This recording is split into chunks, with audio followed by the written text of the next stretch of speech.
신명기 32장 우리 1절로 4절까지만 함께 합독해 보겠습니다. 하늘이여 귀를 기울이라. 내가 말하리라. 땅은 내 입의 말을 들을지어다. 내 교훈은 비처럼 내리고 내 말은 이슬처럼 맺히나니 연한 풀 위에 가는 비 같고 채소 위에 단비 같도다. 내가 여호와의 이름을 전파하리니 너희는 우리 하나님께 위엄을 돌릴지어다. 그는 반석이시니 그가 하신 일이 완전하고 그의 모든 길이 정의롭고 진실하고 거짓이 없으신 하나님이시니 공의로우시고 바르시도다. 아멘. 32장부터는 백성에게 대한 권고의 말씀이 되겠습니다. 지난번 31장에서는 지도자에 대한 권고의 말씀이 있었지요. 지도자 가운데는 특히 이제 모세의 대를 이어서 이스라엘 백성들을 약속의 땅으로 이끌어갈 여호수아에 대한 권고의 말씀이 있었고요. 그 밖에도 제사장과 장로들에 대한 권고의 말씀이 있었습니다. 그리고 이제 종합적으로 그 3직분에게 한결같이 앞으로 노래를 내가 지어줄 테니 이 노래를 가지고 백성들에게 들려주어라. 그러면서 이제 노랫말을 지어가지고 주는 내용인데요. 그래서 32장부터는 노랫말이에요. 노랫말이고, 여기 노랫말이라고 했으니까 노랫말로 우리는 이해를 하는데, 우리가 흔히 생각하면 그냥 시라고 생각해도 돼요. 찬양시다 이렇게도 말할 수 있는데, 이 노랫말로 지어놓으면 이 기억하기가 참 좋습니다. 우리가 노래를 부를 때 우리가 아까도 우리가 찬양을 했지만은 찬양 속에도 하나님의 뜻이 담겨져 있고 하나님의 그 언약의 말씀들이 담겨져 있고 하나님의 약속의 말씀들이 담겨져 있는데 그런 것들을 그냥 한번 말로만 들으면요, 듣고 나서 나중에 가면 다 잊어버리는데 그게 만약에 거기에 가사에다가 또 곡까지 붙어가지고 노랫말로 이게 전해지면 계속 부르는 동안에는 잊혀지질 않아요. 그래서 언제 어디서라도 생각나도록, 그래서 아주 효율적으로 이 말씀을 전승하는 방법 중에 하나가 이 노랫말입니다. 그래서 이 찬양서도 있는 거예요. 성경에 찬양서도 있고, 그런데 그 찬양의 내용이 꼭 뭐 하나님만 이렇게 찬양하는 내용이 아니라 백성들에게 하나님이 약속하신 거, 하나님이 해가실 일들, 이런 것들이 다 담겨져 있어요.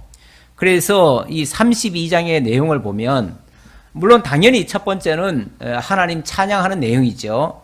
그래서 하나님의 말씀과 그의 덕을 찬양하는 내용. 그리고 두 번째는 백성의 불순종을 책망하며 교훈하는 내용. 그리고 하나님을 거역하는 악행과 앞으로 주실 그런 재난에 대해서 예고하는 내용. 그리고 네 번째는 장차 백성들의 죄를 용서해 주신다고 하는 그러한 내용으로 담겨져 있어요. 그래서 32장부터 사실 32장부터 계속 이어지죠. 33장까지 계속 노랫말이 이어져 가는데, 그러한 내용들 속에서 상당한 여러 가지의 메시지가 함께 담겨져 있다. 그래서 제가 좀 적어놔 볼게요. 제가 아까 하나님의 말씀과 그 덕을 찬양한다고 그랬죠. 이 노랫말에 들어있는 내용을 얘기하는 거예요. 하나님의 말씀과 덕을 찬양한다 말이죠. 두 번째는 백성의 불순종을 책망하며 교훈하는 내용입니다.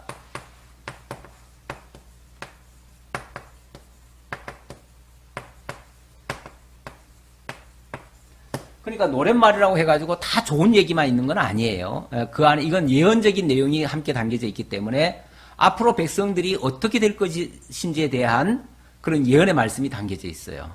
그런데 백성들은 앞으로 분명히 불순종할 거라 그 말이에요. 그래서 거기에 대한 책망의 말씀이 있고요. 그 다음에는 하나님을 거역하는 백성들의 그 악행과 그 악행에 따르는 재난. 그러니까 악행과 재난. 재난에 대한 예고지요. 그런 내용이 담겨져 있고요. 그 다음에는 그럼에도 불구하고 마침내는 하나님께서 백성들의 죄를 속죄해 주신다고 하는 그러한 또 은혜의 말씀이죠.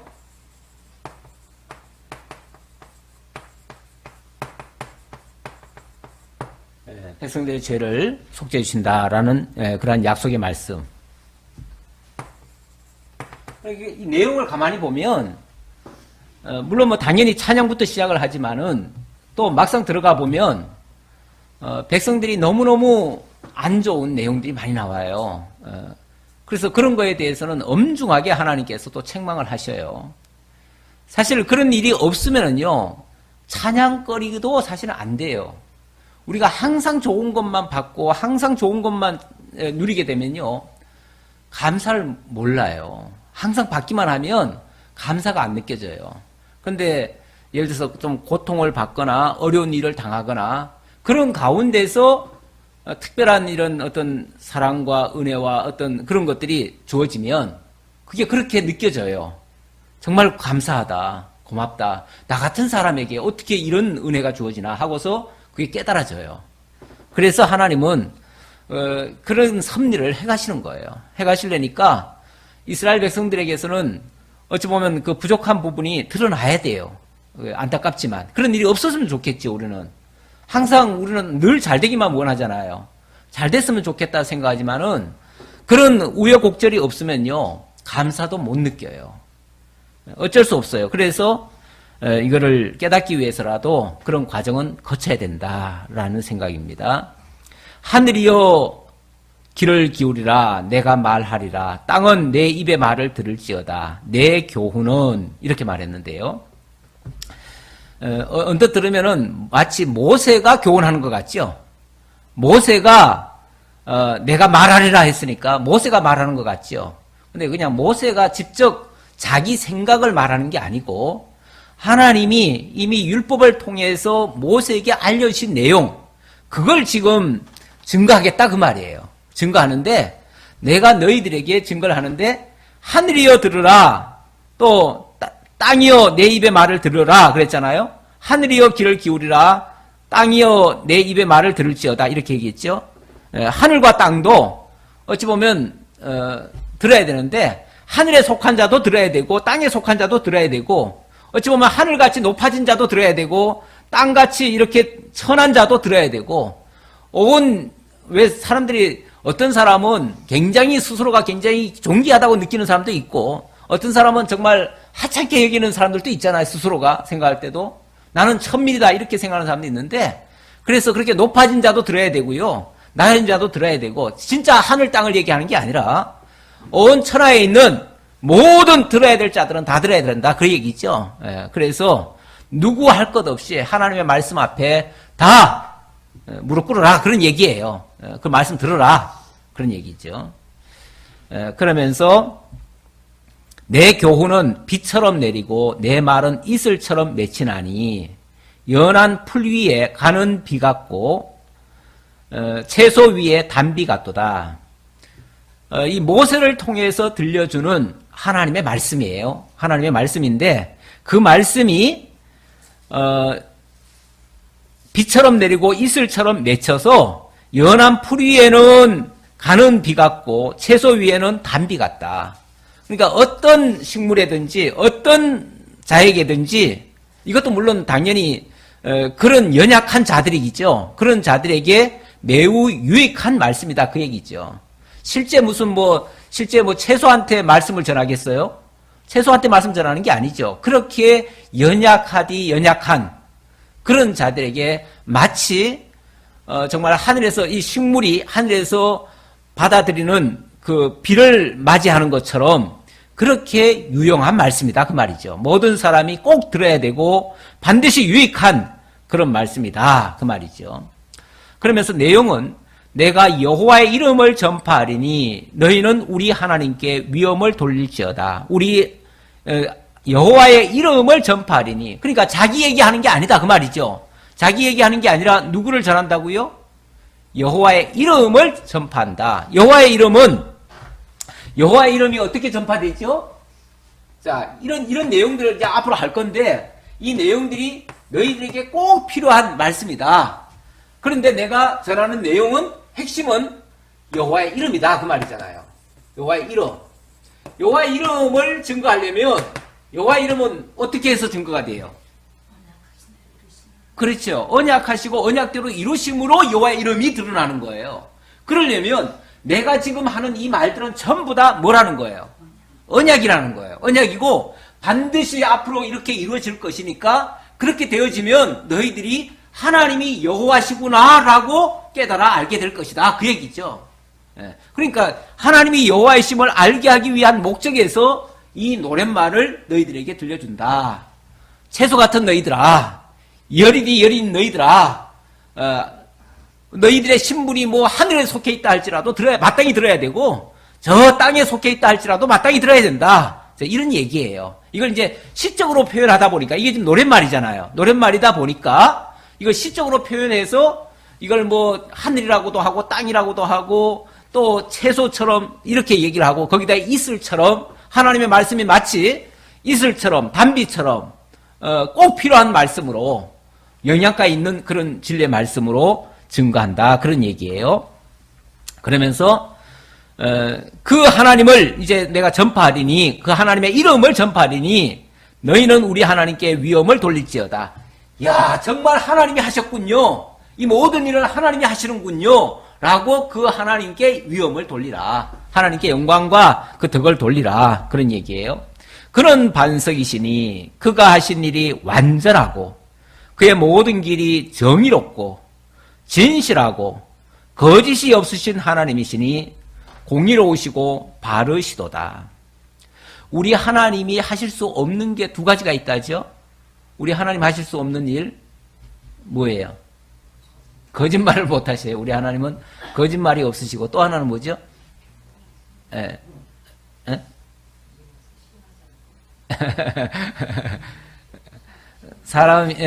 하나님은 인생이 아니시므로 거짓이 없으시고 시건하지 아니하시고 같은 말인가 아닌가? 같은 말이고 또 실행치 아니하시랴 뭐 이렇게 얘기했죠.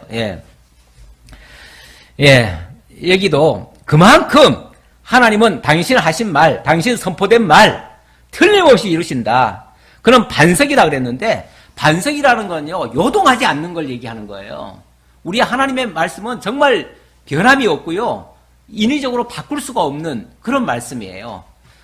그래서 틀림없이 이루어진다 그 얘기고 그 하신 일이 완전하고 뭐 인간이 하는 일은요 일을 해놓고 나서도 꼭 보면은 저렇게 할 걸, 이렇게 할 걸 해놓고 나서 꼭 그런 얘기하죠.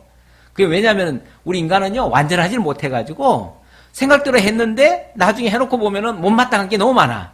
그래서 인간이 한 거는 다 완전치 않아요. 그러나 우리 하나님이 하신 일에는 완벽하다. 그리고 그 일은 인간은 또 해놓고 나서도요 꼭 실수가 나와요. 실수가 나와가지고 옳지 않은 일을 그만하고 말아요. 그래서 연구 많이 하고 뭐 오랫동안 머리 싸매고 깊이 연구해가지고 한 일은요 나중에 가보면 실수가 더 많아. 그래가지고 옛말에도 너무 오랫동안 연구하고 그래가지고 하는 거는요 나중에 가서 죽을 연구한대요. 그런 말도 해요. 그래서 너무 그렇게 많이 하는 것도 좋지 않다고 오히려 해롭다고 그런 말도 하는데 우리 하나님이 하신 일은 그렇게 틀린 일이 없어요. 그래서 완벽하고 정의롭고 또 진실하고 거짓이 없으시고 그리고 공의로우시고 바르시도다. 뭐 하나님이 하신 일에 대해서 완벽하다. 그러니 그 말씀에 대해서 그의 하신 그 위엄에 대해서 여기 덕이라고 표현을 했는데 전에는 그 덕이라고 했던 것 같아요. 그래서 그런 부분을 이렇게 하나님이 이런 하시는 이 모든 걸 덕이라고 그래요. 또 여기 성경 본문에서는 위엄이라고도 얘기를 했는데 같은 의미예요. 하나님이 하시는 것을 찬양하라 그런 얘기예요. 그들이 5절 보겠습니다. 그들이 여호와를 향하여 악을 행하니 하나님의 자녀가 아니요 흠이 있고 삐뚤어진 세대로다. 그런데 갑자기 하나님 찬양하라고 해놓고 그 다음 말이 백성을 어떻다고요? 백성은 아예 뭘 잘못해서 지금 얘기하는 게 아니라 아예 그런 종자다 이런 얘기예요. 그런 자들이다. 아예 그렇게 얘기를 해버리네요. 예. 그들은 여호와를 향하여 악을 행하니 여호와를 향하여 악을 행한대요. 여호와를 향하여 악을 행하면 그 사람이 정말 하나님의 백성인가요? 예. 그래서 그 다음 말이 하나님의 자녀가 아니요 흠이 있고 삐뚤어진 세대로다. 삐뚤어진 세대다. 참 표현이 재밌는데요. 삐뚤어진 세대래요. 요즘 아이들이 정말 참 부모들한테 항상 삐딱하게 나가죠. 삐딱하게 자세도 태도도 보면은 항상 삐딱하죠. 뭐 얘기할 때도 보면은 똑바로 서가지고 얘기 안 해요. 그러면 이제 그 선생님이나 그 부모님들이 똑바로 서서 얘기해 뭐 이렇게도 얘기하죠. 삐딱한 자세로 비비 꼬듯이 뭐가 불만투성인 거죠. 그런 투로 표현도 하고 얘기도 하고 그런 모습을 보이기도 하는데 사실 뭐 그 자식들을 보면서 우리도 하나님 앞에서 저렇다라는 걸 생각해야 돼. 사실은 그 자식들이요 남이 아니고 하나님 앞에 있는 우리들을 투영해 주시는 거예요.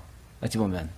그래서 희한하게도 자식들도 보면은 아니 교육 잘 시키면 전부 다 똑바로만 가면 얼마나 좋겠어요. 근데 부모들은 나름대로는 다 교육 잘 시키려고 합니다. 그런데 보면은 한결같이 어디로 가요? 한번 삐딱선을 타면 타요.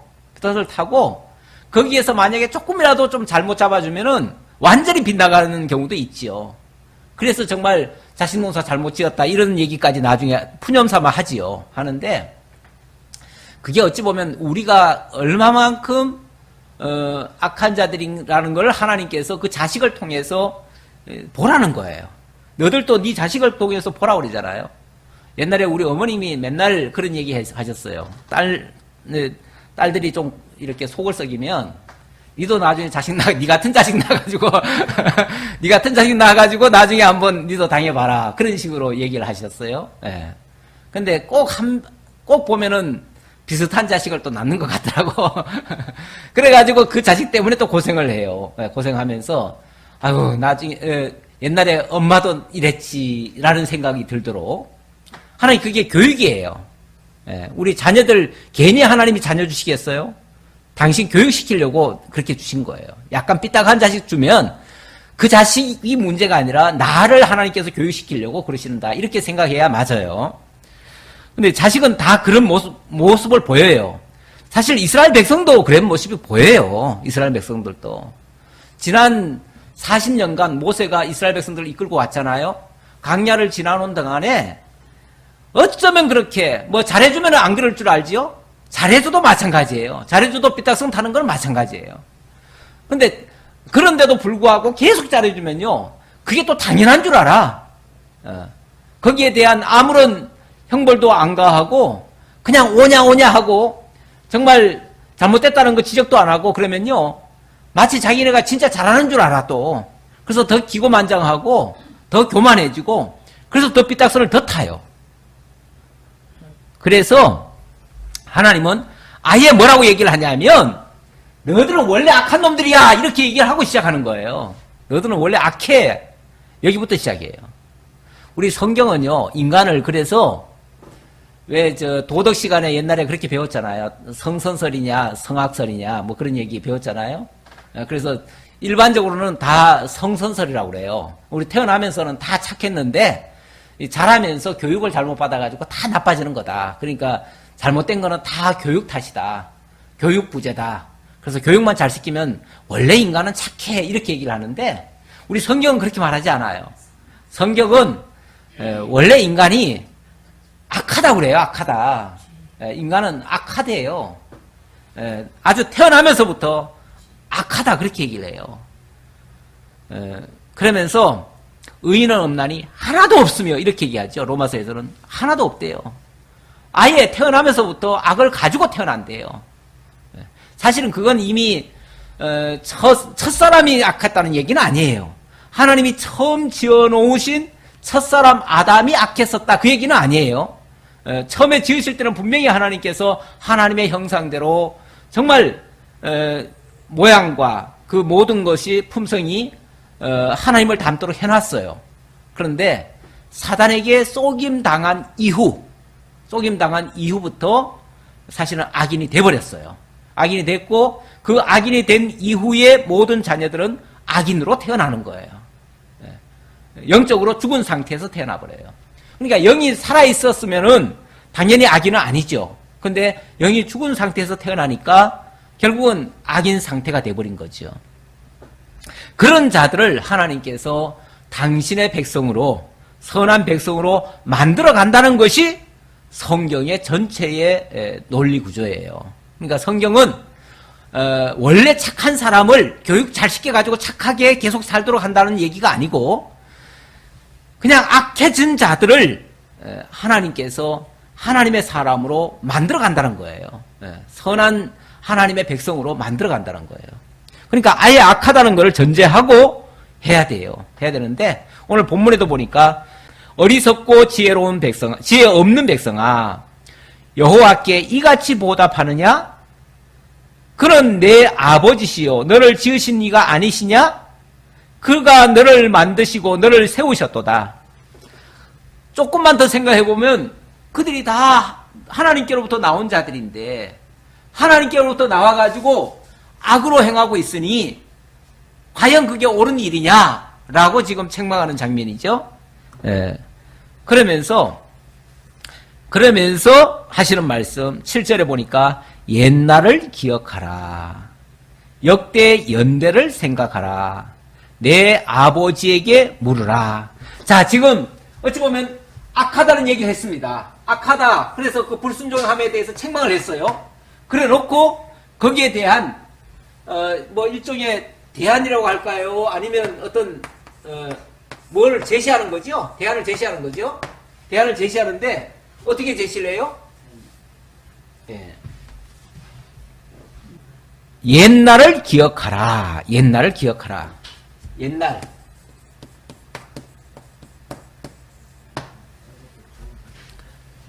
그 다음 역대의 연대를 기억하라. 예, 생각하라. 역대를 생각하라. 그리고 내 아버지에게 물으라.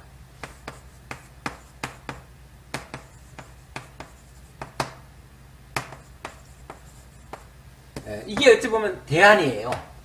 이렇게만 갈 수 있다면 그 악한 데서부터 돌이킬 수가 있다. 그런 얘기겠죠. 예. 옛날을 기억하라는 말은 옛날이 언제일까요? 물론 이 시점으로 말하자면 이스라엘 백성들이 구원받기 전 상태죠. 구원받기 전 상태라면은 바로 출애굽하기 전 상태고 애굽에서 애굽 땅 종되었던 집에서 종살이 하던 시절이죠. 종살이 하던 시절에서 거기서 구원을 받아가지고 지금 자유의 몸이 됐어요. 이 자유의 몸이 된 상태에서 사실은 지금 배은망덕한 행동들을 하고 있어요. 그런데 과거를 생각한다면 아마 자기의 그 본분을 조금은 회복하지 않을까. 자기가 지금 현재 얼마나 하나님을 지금 배은망덕하게 하고 있는지, 자기가 지금 얼마나 악한 일을 하고 있는지 조금은 깨닫지 않겠는가, 그런 얘기예요. 그리고 역대의 연대를 생각하라는 말은, 역대라는 말은 계속 하나님께서 언약 자손들 이렇게 언약 해주신 거, 그걸 기억하라는 얘기예요. 그걸 생각하라는 얘기예요. 그러니까 예를 들면은 아브라함과 이삭과 야곱에게 하나님이 약속하셨잖아요. 그걸 생각하라는 거예요. 그걸 생각하면 하나님이 우리에게 무엇을 약속하셨는가, 만약에 그걸 생각한다면 그런 행동을 안 할 수 있는 거죠. 돌이킬 수가 있는 거죠. 그리고 그렇게도 모르겠다면 누구에게 어떻게 하라고요? 예, 아버지에게 물으라. 그가 내게 설명할 것이요. 내 어른들에게 물으라. 그들이 내게 말하리로다. 뭐 아버지나 어른들은 뭐 같은 급입니다. 같은 뜻이에요. 그러니까 결국은 너희들을 이끌어준 그 지도자들 또는 아버지, 뭐 아버지도 사실은 살아있는 성경과 같은 존재예요. 왜? 하나님의 역사를 다 보았으니까. 그러니까 하나님의 역사를 보았다면 절대 망령된 행동을 할 수가 없지요. 그런데 그들이 어리석고 지혜 없는 백성아 이렇게 표현을 했는데, 어리석고 지혜 없는 백성이란 말은 한마디로 말해서 철딱서니가 없다는 얘기잖아요. 철딱서니가 없는데 아무것도 모르고 철딱서니도 없고 그런 거는 이런 것들을 전혀 모르니까 그래요. 자기 옛날이 어떤 상황이었는지 몰라서 그래요. 예. 가끔씩 그 부자 자녀들이 태어나면서부터 부자였고 자라오면서도 항상 왕자 대접, 공주 대접 받고 살고 이러다 보니까 모두가 다 떠받들어 주는 것만 받아봤어요.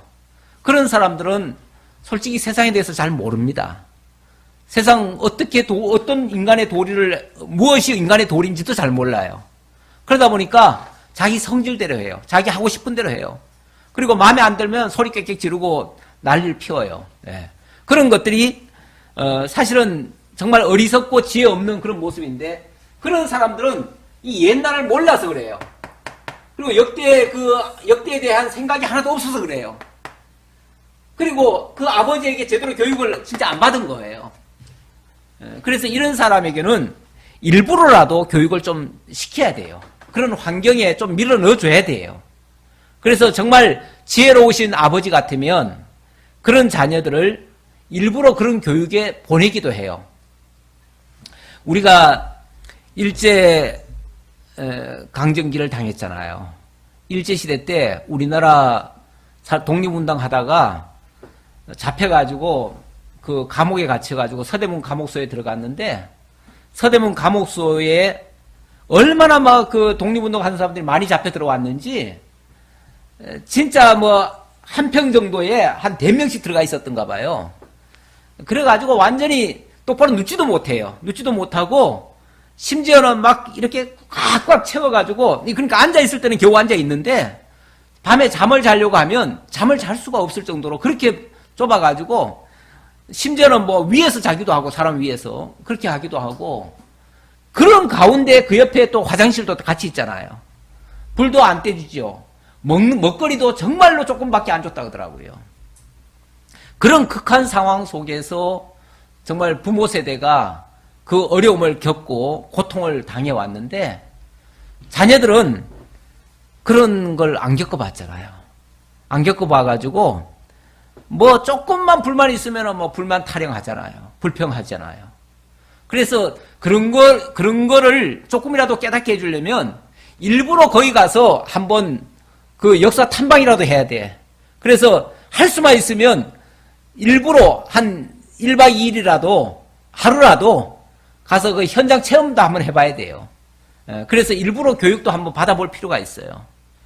그런다면 아마 자기가 지금 어떤 상황에 있는지, 얼마나 지금 복을 받고 있는지, 얼마나 지금 풍요를 누리고 있는지 느낄 거예요. 그리고 감사함이 올 거예요. 모르겠어요. 저는 시골에서 하도 사실 우리가 어렵게 자라봐가지고 지금 너무너무 사실은 좋은 세상이라고 저는 생각이 들어요. 그런데 요즘 젊은이들 보면은 너무너무 뭐 미래가 뭐 불확실하고 뭐 걱정이 투성이에요. 오죽하면은 결혼도 안 하려고 하고, 결혼을 해도 자녀를 안 낳으려고 해요. 왜냐면은 미래가 불확실하다고. 아니, 이 좋은 환경에서도 그냥 정말 캄캄하다고 하니까, 앞에 다 막혔다고 생각하니까, 절망이라고 생각하니까. 아니, 그 옛날에 정말 먹거리가 없어도 저희 어머니도 정말 내일 먹을 양식이 없었는데 우리를 7을 낳았잖아요. 양식이 없어도 7을 낳고도 사시는데 그래도 다 살았어요. 어쨌든 정말 제가 어렸을 때 정말 하루에 밥을 한 끼, 그것도 보리밥으로 그렇게 먹었어요. 2끼는 그냥 풀죽으로 먹었어요. 실제 그랬어요. 풀죽으로 먹고 산에서 나무를 캐다가 그걸 가지고, 이게 독이 많아가지고 산나물이 독이 많아요. 그래서 그냥 먹을 수가 없어요. 그러면 물에다 불려가지고 도끼 다 빼가지고 그래가지고 끓여내고 그래가지고 삶아가지고 죽 끓여 먹어가지고 먹었어요. 예. 그렇게 살아도 그것 때문에 우리가 불행하다고 느끼지는 않았거든요. 그러니까 지금 이 정도 살면은 지금은 너무 풍요롭다고 생각하는데 요즘 젊은이들은 안 그렇더라고요. 자식을 못 낳겠대요. 결혼을 해도. 자식 못 낳는 이유가 뭐예요? 아니, 앞으로 애들 키울 생각을 하니까 까마득하다는 거예요.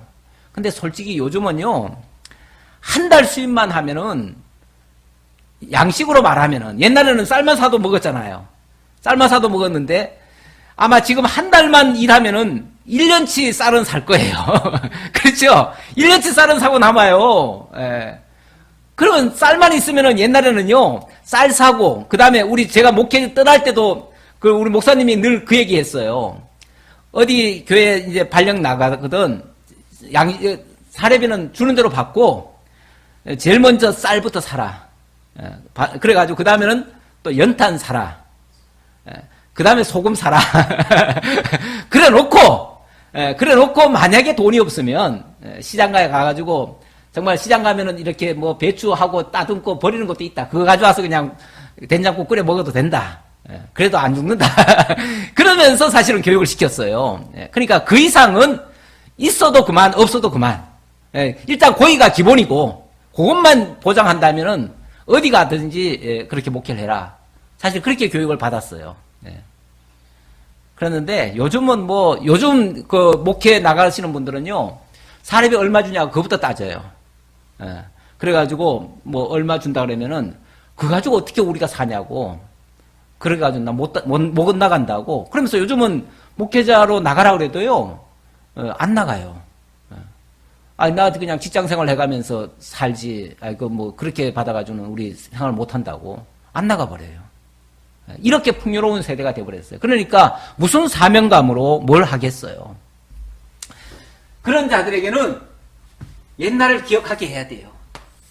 만약에 그런 기억할 장소가 없으면 일부러라도 가야 돼. 체험이라도 해야 돼. 체험이라도 하고 최소한 그렇게 살았던 것을 알게 해줘야 돼요. 그리고 하나님이 어떻게 역대 우리 믿음의 조상들에게 어떻게 하나님이 약속하셨는지 그걸 분명히 명심을 시켜야 돼요. 잘 모르겠으면 좀 스승을 쫓아가서라도 캐물어서라도 알아야 돼요. 일부러 교육이라도 시켜야 돼. 그게 어찌 보면 하나님 앞에 제정신 차리고 돌아올 수 있는 유일한 방법이에요. 근데 그게 참 요즘 세대들한테 그렇게 하라고 하면, 제가 이런 설교 가끔 어쩌다가 하면요, 무슨 조선시대 때 얘기하냐고, 그러면서 그냥 한 귀로 듣고 한 귀로 흘려버려요. 고지를 안 들으려고 해. 근데 불과 한 세대 전에, 두 세대 전에, 우리나라가 다 그랬어요. 우리나라 조선시대 때, 일제 침략 받기 전에, 우리나라 조선시대 때 평균 수명이 37살이었대요. 정말, 그때는 공식적으로 하루 2끼가 공식이었어요. 지금은 하루 33끼라고 그러죠? 그 당시는 3끼라는 말도 잘 없었어요. 그냥 하루 2끼가 공식이었고, 그거 먹으면 잘 먹는 거였고, 그렇지 않으면 먹거리도 없었어요. 그때를 생각하면, 현재는 정말 우리가 너무너무 감사하다고 매일같이 찬양해도, 정말 부족함이 없어요. 그래야 하나님 앞에 바로 세워진다. 그 얘기예요. 그렇지 않으면 우리는 원망밖에 안 하고요. 원망거리가 나오면 하나님 앞에서 아까 뭐라고 그랬어요? 삐뚤어진 세대로다. 삐딱선을 타는 거예요. 하나님 앞에도 대들기나 하고. 하나님 이럴 거면 날 뭐하러 만드셨어요? 얼마 전에 어떤 뉴스에 보니까 인도에선가 어디선가 자기 아버지를 향해서 아버지를 고발을 했는데 자기 허락 없이 자기 낳았다고? 왜 날 낳으셨어요? 낳았으려면은 집을 주든지 뭘 줘야 되는데 그런 거 안 줬다고? 쉽게 말하면 왜 내 허락 없이 날 낳아가지고 이렇게 고생시키냐고 고발했다 그래요. 그런 세대예요. 그런 세대. 그러니까 요즘 아이들은 그렇게 못할 바에는 아예 안 낳겠다 그러고 자식도 안 낳아버리잖아요. 그러니까 지금 세상에 둘이 결혼해가지고도 하나를 안 낳는다잖아요, 지금.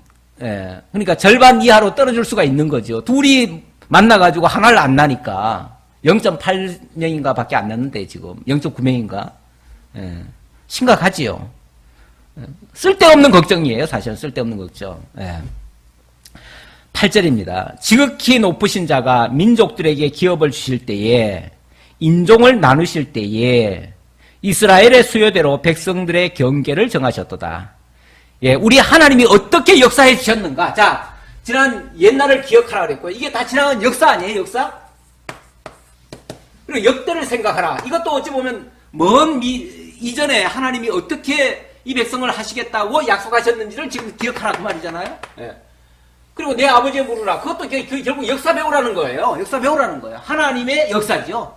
세상 역사가 아니라 하나님이 어떻게 역사를 섭리해 주셨는가를 배워라. 그런데 지극히 높으신 자가 어떻게 하셨는가? 민족들에게 기업을 주실 때에, 인종을 나누실 때에, 이거 각 민족들마다 인종을 나누시고 기업을 나누셨는데, 하나님이 이렇게 지금 뭐 세계 온갖 민족들이 많잖아요. 이거 지금 하나님이 다 분정해 준 거예요. 분정해 줬는데 어떻게, 무엇 때문에 그렇게 하셨는가? 이스라엘 자손의 수요대로 백성들의 경계를 정하셨도다. 이스라엘 자손의 수요대로 백성들의 경계를 정했다네요. 그러니까 세계 모든 민족을 만드시고 그들에게 어떤 나라를 분정해 준 거, 어찌 보면 이스라엘과 무관한 것이 아니고요. 이스라엘을 중심으로 해가지고 이스라엘을 훈련시키고 이스라엘을 교육시키고 이스라엘에게 뭔가 도움을 주든지 또 아니면 해방을 하든지 그런 것과 밀접한 관계가 있어서 다 나라들이 세워졌다는 거예요. 우리 하나님이 당신의 택한 백성들에게 교육시키고 당신의 백성들로 하여금 하나님의 그 역사를 배우게 하는 데에 그 이방 민족들도 필요했다는 거예요. 그래서 그들을 세워놓고 그들로 하여금 이스라엘을 때로는 침략하기도 하고 괴롭히기도 하고 도와주기도 하고 어쨌든 이런 상관관계가 이루어지도록 역사를 하셨다는 거예요.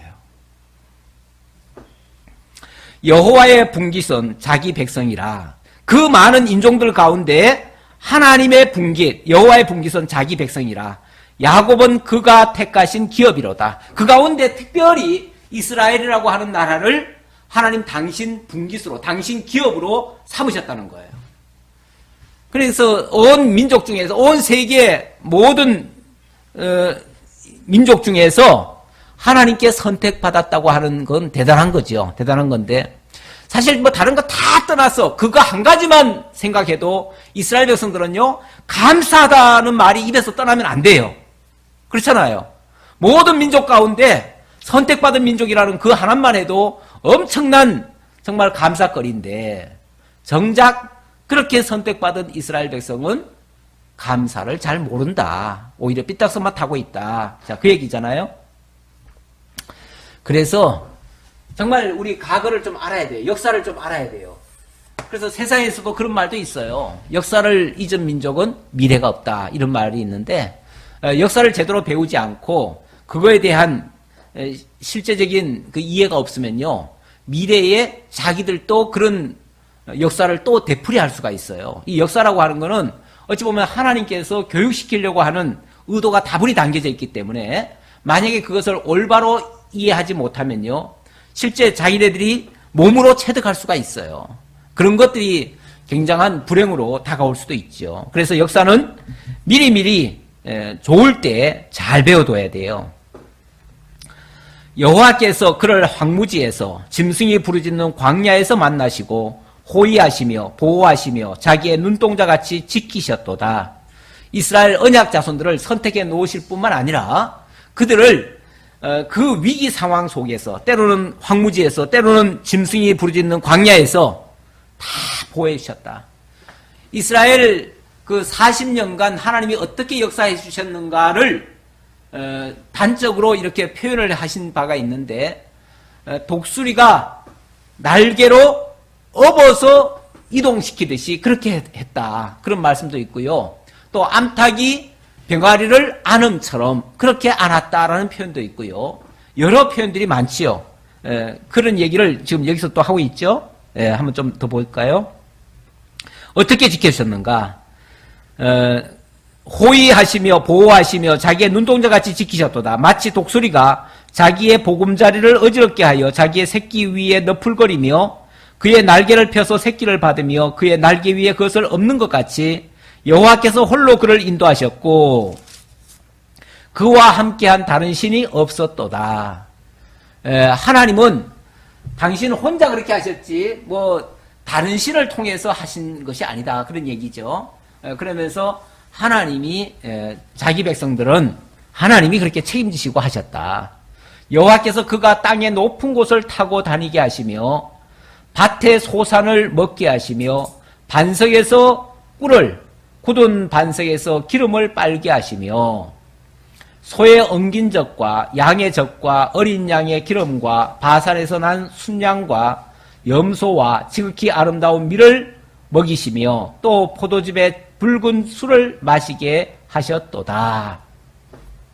하나님 해주신 거 열거하면 이루 헤아릴 수 없다. 한마디로 그런 얘기죠. 여러 표현을 다 할 수 있는데 사실 뭐 지나온 길은 광야죠. 사막이죠. 가장 극한 그런 환경이었죠.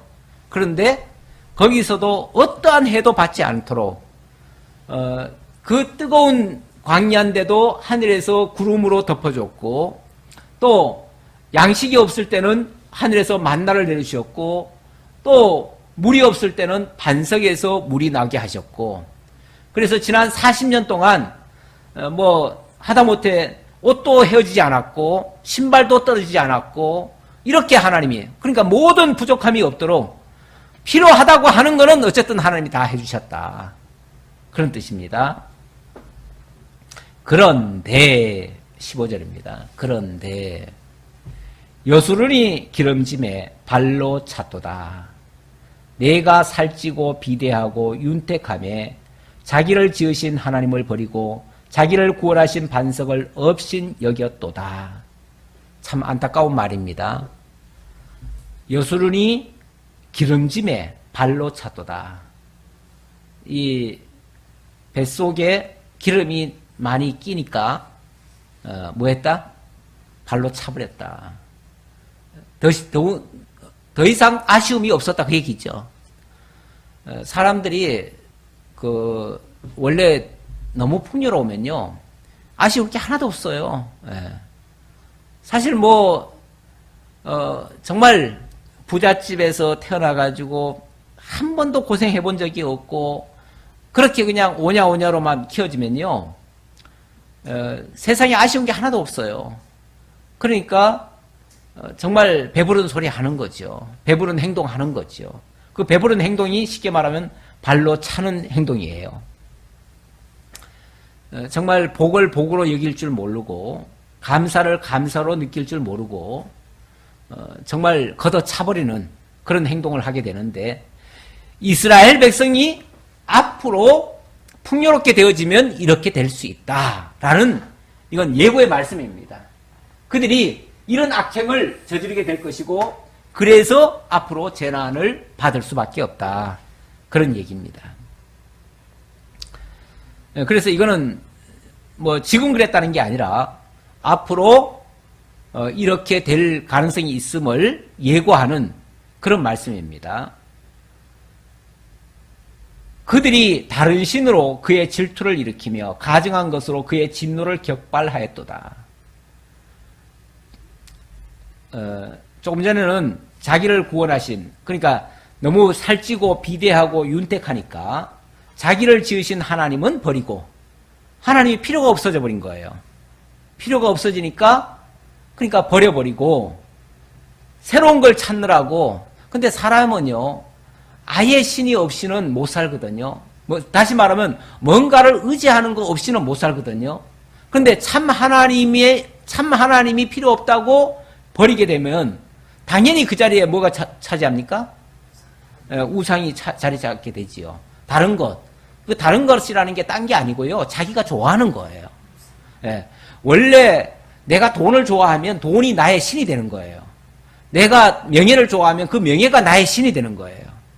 그러니까 진짜 우리가 오직 유일한 신으로 섬겨야 될 대상은 하나님밖에 없는데 그 하나님이 필요가 없다고 여기는 순간부터는 자기가 좋아하는 걸 찾게 돼 있어요. 그건 누구나 그래요. 또 아무것도 좋아하는 게 없을 수는 없잖아요. 그렇죠? 뭐라도 의지하지 않는 게 없을 수는 없잖아요. 그러니까 뭔가를 의지해야 되는데 의지하는 것이 곧 우상이 되는데 그게 바로 다른 신이다 그 말이죠. 자, 하나님은 불필요하다고 내쳐버리고 그리고 자기가 좋아하는 다른 신을 추구하니 그 신으로 하여금 하나님을 뭐 하는 거예요? 분노케 하는 것이고 질투를 일으키는 거죠. 하나님 입장에서 봤을 때 내가 구원해줬고 내가 살게 해줬는데 저놈이 나는 필요 없다고 하고 다른 신을 찾네? 그게 이제 하나님 입장에서는 정말 진노를 격발할 일이죠. 그래서 그들이 다른 신으로 그의 질투를, 바로 하나님의 질투를 일으키고 가증한 것으로 그 우상 숭배를 통해서 하나님의 진노를 격발하였도다. 그들은 하나님께 제사하지 아니하고 귀신들에게 하였으니 곧 그들이 알지 못하던 신들, 근래 들어온 새로운 신들, 너희의 조상들이 두려워하지 아니하던 것들이로다. 과거 이스라엘 언약 자손들이 꿈에도 생각 못했던 그런 신들을 별 해괴망측한 신들을 다 섬기더라 그 말이죠. 실제로 이스라엘 백성들이 가나안 땅으로 이제 들어가잖아요. 들어가면 일단 그 땅은 광야에 있을 때보다야 100배 1000배 더 풍요로운 땅입니다. 그래서 그곳에서 분명히 좋은 곡식과 좋은 것들을 많이 이제 생산을 얻잖아요. 그렇게 되어지면 이제 풍요로워져요. 풍요로워지고 또 살이 쪄요. 비대해져요. 그렇게 되어지면 더 이상 뭐 하나님 찾을 이유가 없어져 버린 거예요. 이유가 없어지면 그때부터는 좋게 말하면은 뭐 문화를 융성하자. 요즘도 우리나라도 보니까 너무 풍요로워지니까 옛날엔 그런 건 생각도 못했어요. 생각도 못했는데 요즘은 너무 풍요로우니까 뭐 이 근본적인 본질적인 걸 찾기보다는 어떤 뭐 옛날 뭐 유산이나 물려받고 뭐 그런 거나 이렇게 유지하고 뭐 이런 데다가 힘을 많이 쏟더라고요. 문화 상달이니 뭐니 해가지고 거기다 아름다운 이름 붙여가지고 또는 뭐 또 다른 거에다가 사실은 뭐 지금 제가 봤을 때는 너무 경제 그러는 것도 그 경제 우상 같아요. 그것도. 물론 다 어려우니까 하는 소리긴 하지만 해석을 좀 잘해야겠죠. 그래서 자꾸 하나님을 필요로 하는 게 아니라 사실은 어렵게 하는 이유는 하나님께로 돌아오라는 신호인데 만약에 진짜 그게 어렵다면 어렵다는 것은 하나님께로 돌아오라는 신호예요. 그러면 하나님께로 돌아갈 때다라고 생각하면 좋잖아요. 근데 그렇게 해석을 하는 게 아니라 하나님은 뒷전이 돼버리고 하나님은 이제 필요 없어요. 이제 더 이상 찾는 게 아니고 자꾸 다른 걸 더 자꾸 추구하는 거예요. 그러다 보니까 점점 그쪽으로 더 바쁘고 하나님께로는 점점 더 멀어져요. 아까 뭐라고 그랬어요? 그들은 하나님께는 제사하지 아니하고 귀신에게 하였다. 다른 것만 자꾸 추구했다 그 말이죠. 18절이죠. 너를 낳은 반석을 내가 상관하지 아니하고 너를 내신 하나님을 내가 잊었도다. 하나님 잊어버렸다. 하나님 너를 내신 반석, 이 반석이라고 하는 것은 정말 흔들리지 않는 그런 큰 바위를 얘기하는 건데 그거는 바로 영원하신 하나님 그리고 예수 그리스도가 곧 반석이에요. 우리의 창조주 되시는 그분을 가리킬 때 반석이라고 하는데 자 하나님께로부터 우리가 났습니다. 그런데 너를 낳은 반석을 네가 상관하지 아니하며 너를 내신 하나님을 내가 잊었도다. 이게 하나님 잊어버린 데서부터 나오는 현상들이에요. 하나님이 잊어버리면 이런 현상 나와요. 다 누구든지 그래요. 그러므로 여호와께서 보시고 미워하셨으니 그의 자녀가 그를 경록케 한 까닭이라. 그가 말씀하시기를 내가 내 얼굴을 그들에게서 숨겨 그의 종말이 어떠함을 보리니 그들은 심히 패역한 세대요 진실이 없는 자녀이미로다. 그래서 하나님이 당신의 얼굴을 숨기시겠대요. 야 그래 너들이 나를 의지하지 않는다고? 그러면 알았어 너들 마음대로 해봐 하고 하나님이 내버려 둔다는 거죠. 내버려 두면 어떻게 될까요?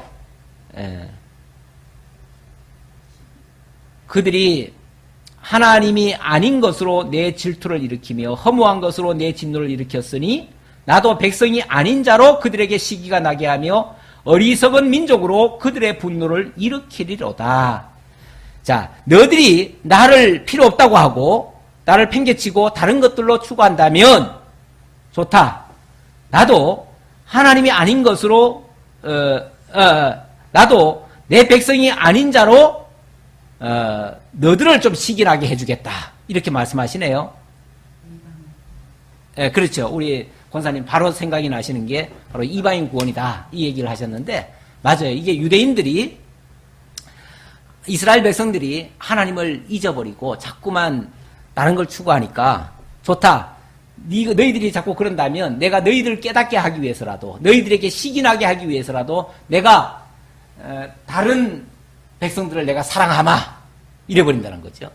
우리 왜 애들이 너무 말 안 듣고 막 지 고집불통하고 그러면은 일부러 그 아이 보라고 다른 애들 막 사랑하는 척하고 니는 저리 가, 니는 니 혼자 놀아. 그리고 일부러 그런 적이 있어요. 그러면은 그제서야 이제 자기가 왕따 되고 이렇게 되어지면은 그제서야 엄마 미안해요. 그리고 이제 이렇게 다가오는 경우가 있어요. 그건 일종의 이제 뭐라고 할까요? 그 아이로 하여금 자기에게로 돌아오게 하는 그 한 방법이에요. 방법인데 우리 하나님께서 그 방법을 쓰시겠다는 거예요. 그 방법을 쓰시겠다는데 바로 이방 민족을 내 백성 삼아버릴 거야. 그 얘기예요. 너희들이 나 필요 없다니까 좋아. 나 너희들 아버지 안 할게. 안 하고 내가 이 백성들을 내가 구원할게. 그런다는 거죠.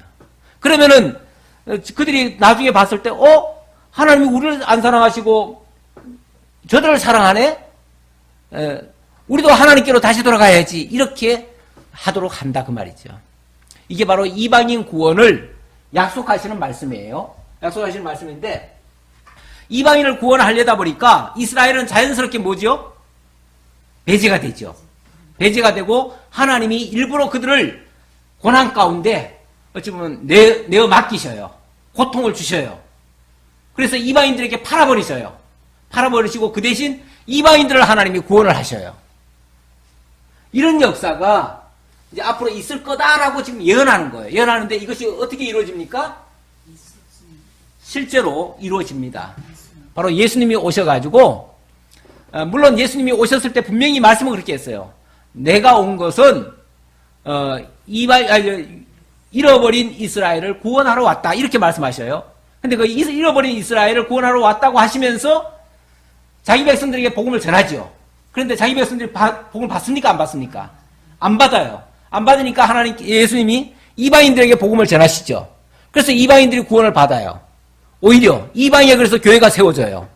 이방 땅에는 막 복음이 선포되는데 유대인들은 그걸 해방하러 돌아다녀요.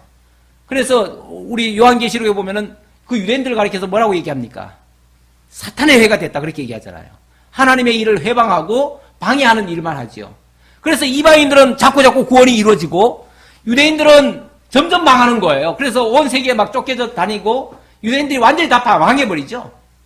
그러다가 이방인들 가운데서 구원의 역사가 많이 일어나면 나중에 유대인들이 회개를 하고 돌아온다는 거죠. 이렇게 하시려고. 그러면 언제까지 우리 주님이 이방인들을 구원하실 것인가? 유대인들이 잠시 타락했을 동안에 이방인들을 구원하시고 때가 되면 유대인들이 만약에 이제 회개하고 돌아올 거 아니에요? 돌아오면 이방인들의 때가 끝나요.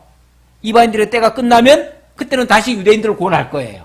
그래서 마지막에 가면 유대인들이 반드시 구원받을 건데 과정에서는 이방인들이 지금 구원받고 있어요. 근데 지금 우리가 이방인입니까? 유대인입니까? 우리가 이방인이에요. 이방인인데 지금 우리가 구원을 받고 있어요. 그래서 이런 때를 무슨 때라고 그러냐면 이방인의 때라고 그래요. 지금은 이방인의 때예요. 이게 잠시 열려진 거예요. 이 기회가.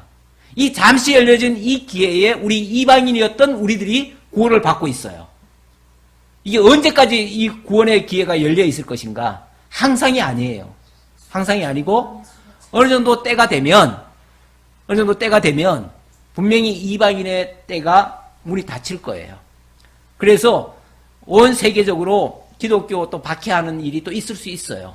그러면 이방인들이 정말 믿는 사람들이 점점 떨어져 나가요. 떨어져 나가고 유대인들은 차츰차츰 다시 들어오게 되고요. 지금 약간 그 조짐이 지금 보여요. 유대인들 가운데서는 이렇게 다시 백투 이스라엘이라고 해가지고 지금 이스라엘이 다시 되돌아오는 예가 점점 많아지고 있어요. 많아지고 있는데 상대적으로 이방인들은 점점 지금 사라지고 있어요.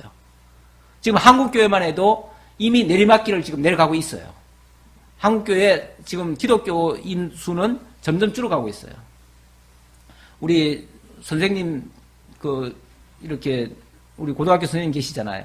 그 선생님이 학교에서 이렇게 질문해 보면 정말 10년 전, 20년 전에는 학교에서 교회 다니는 사람 손 들어봐라 그러면은 그때는 절반이 다녔대요. 지금은 교회 다니는 사람 손 들어봐라 하면은요, 2-3명밖에 없대요. 그 정도로 이 젊은이들, 특히 이 어린 애들 세계에서는 교회에 완전히 지금 문이 닫히고 있어요, 지금. 닫히고 있어요. 요즘 젊은이들은 다 교회 떠나고 있습니다. 심각한 거죠. 이게 이방인의 문이 사실은 지금 닫히고 있다고 지금 볼 수 있어요. 중국 같은 경우는 물론 뭐 핍박을 통해서 지금 닫히고 있지만은 우리는 너무 풍요로워서.